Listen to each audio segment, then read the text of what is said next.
परिवारजनों, स्वच्छ भारत अब तो पूरे देश का प्रिय विषय बन गया है। मेरा तो प्रिय विषय है ही है। और जैसे ही मुझे इससे जुड़ी कोई खबर मिलती है, मेरा मन उस तरफ चला ही जाता है। और स्वाभाविक है, फिर तो उसको मन की बात में जगह मिल ही जाती है। स्वच्छ भारत अभियान ने साफ सफाई और सार्वजनिक स्वच्छता को लेकर लोगों की सोच बदल दी है। ये पहल आज राष्ट्रीय भावना का प्रतीक बन चुकी है, जिसने करोड़ों देशवासियों के जीवन को बेहतर बनाया है। इस अभियान ने अलग अलग क्षेत्र के लोगों, विशेषकर युवाओं को सामूहिक भागीदारी के लिए भी प्रेरित किया है। ऐसा ही एक सराहनीय प्रयास सूरत में देखने को मिला है। युवाओं की एक टीम ने यहाँ प्रोजेक्ट सूरत इसकी शुरुआत की है।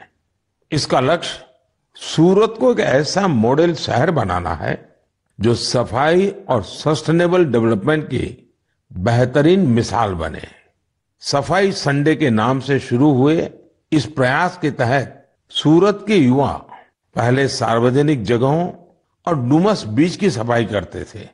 बाद में ये लोग तापी नदी के किनारों की सफाई में भी जी जान से जुट गए।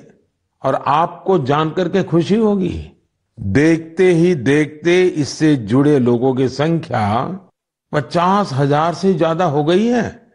लोगों से मिले समर्थन से टीम का आत्मविश्वास बढ़ा, जिसके बाद उन्होंने कचरा इकट्ठा करने का काम भी शुरू किया।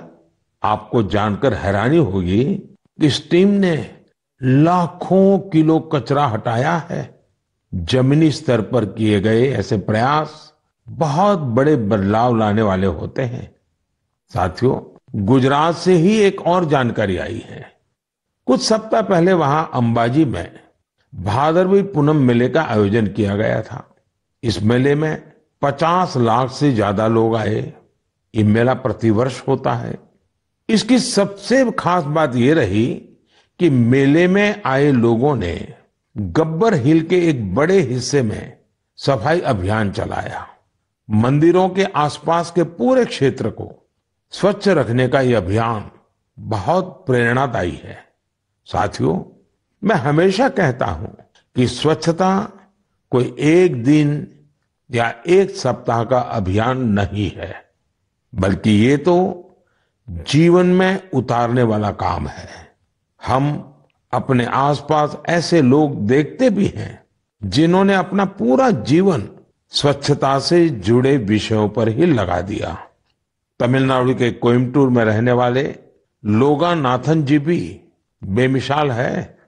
बचपन में गरीब बच्चों के फटे कपड़ों को देखकर वे अक्सर परेशान हो जाते थे। इसके बाद उन्होंने ऐसे बच्चों की मदद का प्रण लिया और अपनी कमाई का एक हिस्सा इन्हें दान देना शुरू कर दिया। जब पैसे की कमी पड़ी तो लोगानाथन जी ने टॉयलेट तक साफ किए ताकि जरूरतमंद बच्चों की मदद हो सके। वे पिछले 25 सालों से पूरी तरह समर्पित भाव से अपने इस काम में जुटे हैं और अब तक 1500 से अधिक बच्चों की मदद कर चुके हैं। मैं एक बार फिर ऐसे प्रयासों की सराहना करता हूं। देश भर में हो रहे इस तरह के अनेकों प्रयास न सिर्फ हमें प्रेरणा देते हैं, बल्कि कुछ नया कर गुजरने की इच्छा शक्ति भी जगाते हैं। मेरे परिवारजनों, 21वीं सदी की बहुत बड़ी चुनौतियों में से एक है जल सुरक्षा। जल का संरक्षण करना जीवन को बचाने से कम नहीं है। जब हम सामूहिकता की इस भावना से कोई काम करते हैं तो सफलता भी मिलती है। इसका एक उदाहरण देश के हर जिले में बन रहे अमृत सरोवर भी है।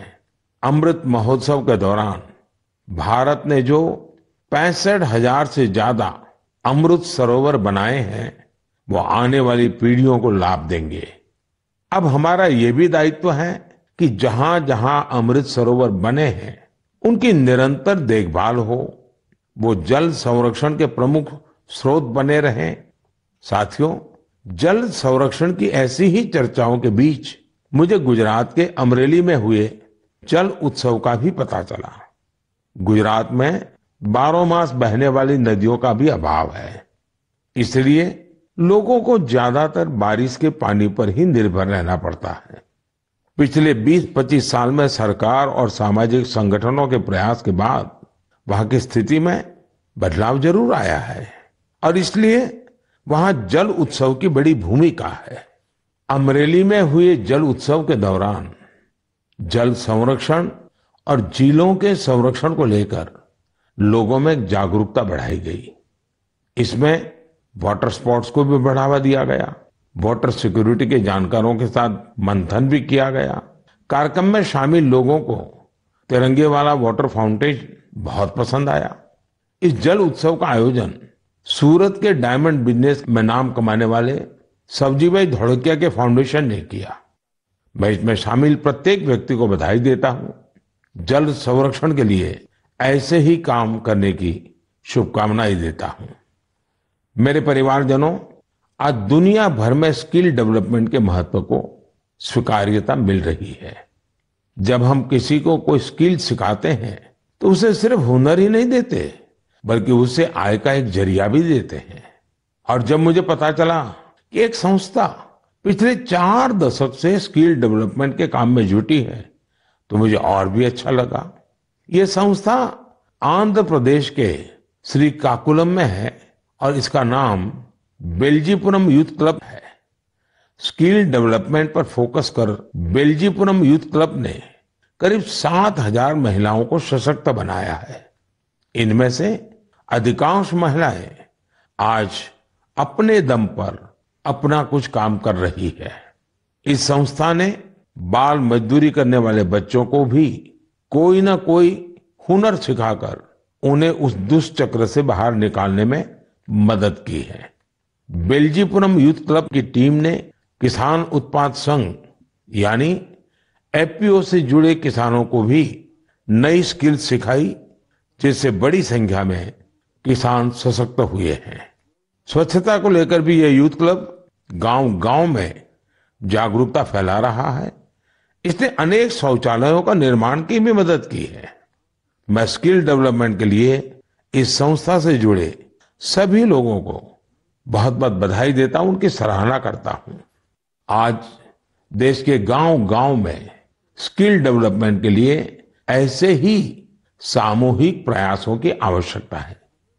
साथियों, जब किसी एक लक्ष्य के लिए सामूहिक प्रयास होता है तो सफलता की ऊंचाई भी और ज्यादा हो जाती है। मैं आप सभी से लद्दाख का एक प्रेरक उदाहरण साझा करना चाहता हूं। आपने पश्मीना शॉल के बारे में तो जरूर सुना होगा। पिछले कुछ समय से लद्दाखी पश्मीना की भी बहुत चर्चा हो रही है। लद्दाखी पश्मीना लुम्स ऑफ लद्दाख के नाम से दुनिया भर के बाजारों में पहुंच रहा है।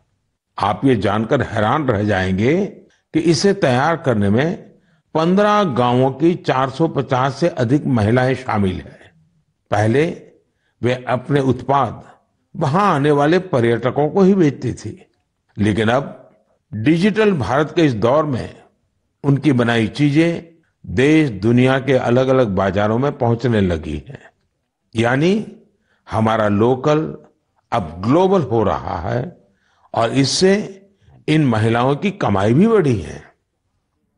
साथियों, नारी शक्ति की ऐसी सफलताएं देश के कोने कोने में मौजूद है। जरूरत ऐसी बातों को ज्यादा से ज्यादा सामने लाने की है और ये बताने के लिए मन की बात से बेहतर और क्या होगा। तो आप भी ऐसे उदाहरणों को मेरे साथ ज्यादा से ज्यादा शेयर करें। मैं भी पूरा प्रयास करूंगा कि उन्हें आपके बीच ला सकूं। मेरे परिवारजनों, मन की बात में हम ऐसे सामूहिक प्रयासों की चर्चा करते रहे हैं जिनसे समाज में बड़े बड़े बदलाव आए हैं। मन की बात की एक और उपलब्धि ये भी है कि इसने घर घर में रेडियो को और अधिक लोकप्रिय बना दिया है। माय गॉव पर मुझे उत्तर प्रदेश में अमरोहा के राम सिंह बौद्ध जी का एक पत्र मिला है। राम सिंह जी पिछले कई दशकों से रेडियो संग्रह करने के काम में जुटे हैं। उनका कहना है कि मन की बात के बाद से उनके रेडियो म्यूजियम के प्रति लोगों की उत्सुकता और बढ़ गई है। ऐसे ही मन की बात से प्रेरित होकर अहमदाबाद के पास तीर्थ धाम प्रेरणा तीर्थ ने एक दिलचस्प प्रदर्शनी लगाई है। इसमें देश विदेश के 100 से ज्यादा एंटीक रेडियो रखे गए हैं। यहाँ मन की बात के अब तक के सारे एपिसोड्स को सुना जा सकता है। कई और उदाहरण हैं जिनसे पता चलता है कि कैसे लोगों ने मन की बात से प्रेरित होकर अपना खुद का काम शुरू किया। ऐसा ही एक उदाहरण कर्नाटक के चामराजनगर की वर्षा जी का है, जिन्हें मन की बात ने अपने पैरों पर खड़ा होने के लिए प्रेरित किया। इस कार्यक्रम के एक एपिसोड से प्रेरित होकर उन्होंने केले से जैविक खाद बनाने का काम शुरू किया। प्रकृति से बहुत लगाव रखने वाली वर्षा जी की ये पहल दूसरे लोगों के लिए भी रोजगार के मौके लेकर आई है। मेरे परिवारजनों, कल 27 नवंबर को कार्तिक पूर्णिमा का पर्व है। इसी दिन देव दीपावली भी मनाई जाती है और मेरा तो मन रहता है कि मैं काशी की देव दीपावली जरूर देखूं। इस बार मैं काशी तो नहीं जा पा रहा हूं, लेकिन मन की बात के माध्यम से बनारस के लोगों को अपनी शुभकामनाएं जरूर भेज रहा हूं। इस बार भी काशी के घाटों पर लाखों दिए जलाए जाएंगे, भव्य आरती होगी, लेजर शो होगा। लाखों की संख्या में देश विदेश से आए लोग देव दीपावली का आनंद लेंगे। साथियों, कल पूर्णिमा के दिन ही गुरु नानक देव जी का भी प्रकाश पर्व है। गुरु नानक जी के अनमोल संदेश भारत ही नहीं, दुनिया भर के लिए आज भी प्रेरक और प्रासंगिक है। यह हमें सादगी, सद्भाव और दूसरों के प्रति समर्पित होने के लिए प्रेरित करते हैं।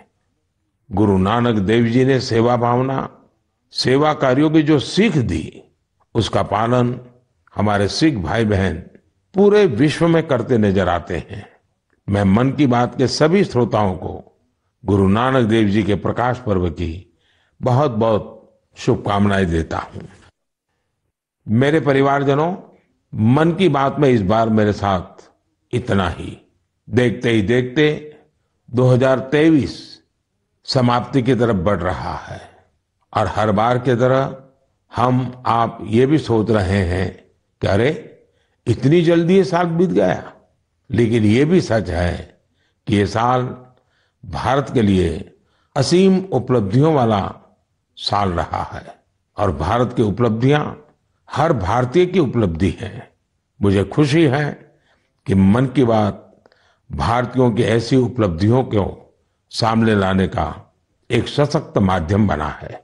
अगली बार देशवासियों की ढेर सारी सफलताओं पर फिर आपसे बात होगी। तब तक के लिए मुझे विदा दीजिए। बहुत बहुत धन्यवाद। नमस्कार।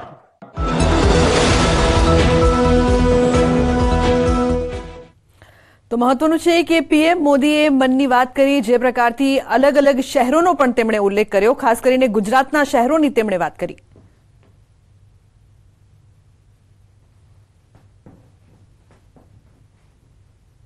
તો બુલેટિનમાં હાલ બસ આટલું જ।